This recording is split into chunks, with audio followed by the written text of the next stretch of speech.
और आपने जैसा देखा कि आर्टिकल 370 भी हटा और भी जो भी हमारा एजेंडा है कि हम देश में कैसे विकसित देश बना सकते हैं। One nation one election bill आने से सबसे बड़ा फ़ायदा देशवासी को होगा कि लाखों करोड़ रुपए का खर्च बचेगा पूरे देश में। दूसरा, पॉलिटिकल लीडर सालों भर इलेक्शन ही लड़वाते रहते हैं। सभी दल के नेताओं को जो है सिर्फ एक ही काम रहता है, इलेक्शन लड़ाओ इलेक्शन लड़ाओ। और इलेक्शन होने के चलते आपस में एक दूसरे पर तीखा प्रहार भी होता है, एक दूसरे का शिकवा शिकायत भी होता है, सब आपस में लड़ते ही रहते हैं। अगर वन नेशन वन इलेक्शन होगा तो आदमी 5 साल पूरे देश में, चाहे वो प्रदेश में हो चाहे देश में हो, सभी सरकार स्थिर होकर अपना काम कर पाएगी। इसलिए वन नेशन वन इलेक्शन इस देश के लिए मील का पत्थर साबित होगा। विपक्ष को ऐसा महसूस होता है कि हम विपक्ष है यानी विरोध करना है, बस इतना ही।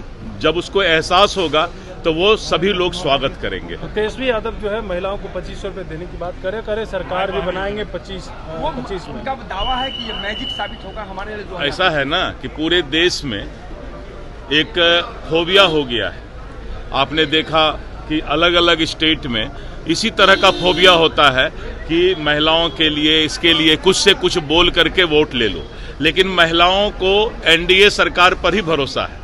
और जब भूपेश बघेल ने छत्तीसगढ़ में महिलाओं के लिए, किसानों के लिए, केंदू पत्ता वालों के लिए, वहाँ के युवाओं के लिए गलत वादा करके सरकार बनाया था कांग्रेस का, आपको याद होगा, छत्तीसगढ़ में। और एक बार ही वो सरकार रही और उसके बाद बीजेपी 2/3 बहुमत से छत्तीसगढ़ में सरकार बनाई। इसीलिए जनता को या हमारे माँ बहनों को पता है कि वादा निभा सकते हैं तो वो मोदी ही निभा सकते हैं।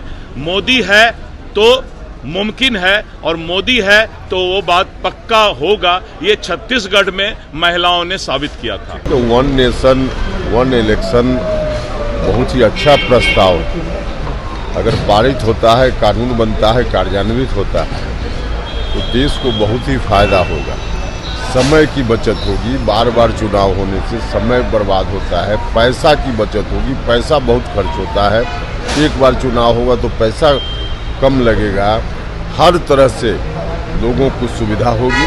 इसलिए बहुत अच्छा प्रस्ताव है और इसको पारित होना ही चाहिए। विपक्ष विरोध कर रहा है लेकिन इसका, देखिए, हम तो विपक्ष के लोगों से हाथ जोड़कर प्रार्थना करते हैं कि हम विपक्ष में हैं, इसलिए सरकार के सब काम का विरोध करें, यह मुनासिब नहीं होता है।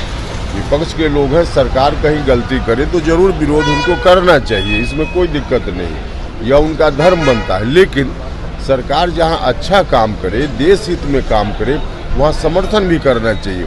यह काम देश हित का है, इसलिए विपक्ष के लोगों को इसका समर्थन करना चाहिए और कानून बनने देना चाहिए। सब कुछ ठीक नहीं लग रहा है। कांग्रेस ने 70 सीट की डिमांड किया, जवाब में तेजस्वी यादव ने कहा महागठबंधन तो इसी तरह से चलता ही है।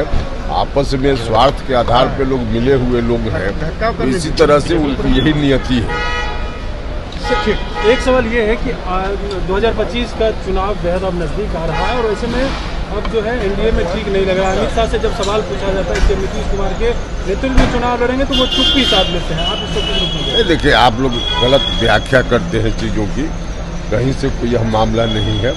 एनडीए के अंदर हर चीज़ सहज है और कहीं आपको दिखता भी होगा तो बाहर से भले दिखे, हम लोग मिल बैठ कर के सारी चीज़ों का बहुत सहज ढंग से निपटारा कर लेंगे जब जो चीज़ सामने आएगी। 25 के नेतृत्व में ही एनडीए चुनाव लड़ेगी, सीएम नीतीश कुमार के नेतृत्व में? निश्चित रूप से, इसमें कहाँ कोई दो राय है। अगर उसमें कोई परिवर्तन की बात होगी तो फिर विचार होगा, लेकिन तय है अभी तो नीतीश कुमार जी के नेतृत्व में चुनाव लड़ना है। महाराष्ट्र वाला खेला जो है बिहार में भी होगा, क्योंकि महाराष्ट्र में जिस तरीके से सीएम बदल दिए गए उसको लेकर के भी नहीं, अभी आप लोग कहाँ से कहाँ अर्थ लगाते हैं।